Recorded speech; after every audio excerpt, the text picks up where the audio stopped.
Hundreds flocked to London back in October to peacefully protest against an oil and gas conference.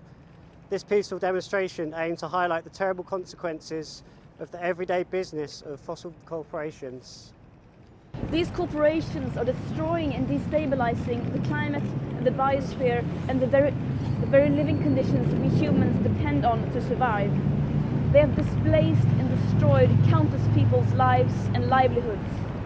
The same people have been and will now be more and more affected by the climate disaster created, literally fueled and profited by these corporations.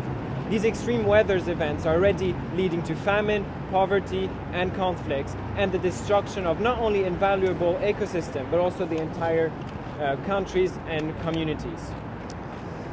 The changes that the science says are required to avoid the worst consequences of the climate crisis are not yet politically or legally possible in today's society. There are no laws to keep the carbon in the ground and to ensure dignified and safe lives for the present and future generations, putting these living conditions over profits. Even though we are the ones standing here and climate, environmental and human rights activists all over the world are being prosecuted, sometimes convicted and given legal penalties for acting in line with science, we must remember who the real enemy is. What are we defending? Who are our laws meant to protect?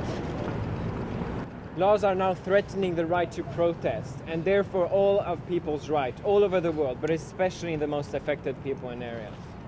The UN Special Rapporteur on Environmental Defenders himself recently penned a statement saying, states have a duty to facilitate the right to protest, and private entities and broader society may be expected to accept some level of disruption as a result of the exercise of this right. The actual crime is committed by the very industries and companies we are acting against.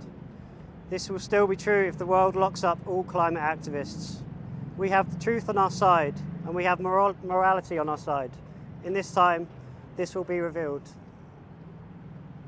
History's judgment against those who deliberately destroy and sacrifice the planet's resources at the expense of humanity, at the expense of all those who are suffering the consequences of the environmental and climate crisis of today, and at the expense of future generations, your own children and grandchildren, will not be gentle. People's opportunity to live safe and dignified lives are worsened every day, that we continue to allow destructive industries and multinational corporations to prey on the planet and on us to continue to maximize short-term profit. We will not give up. We know what is at stake.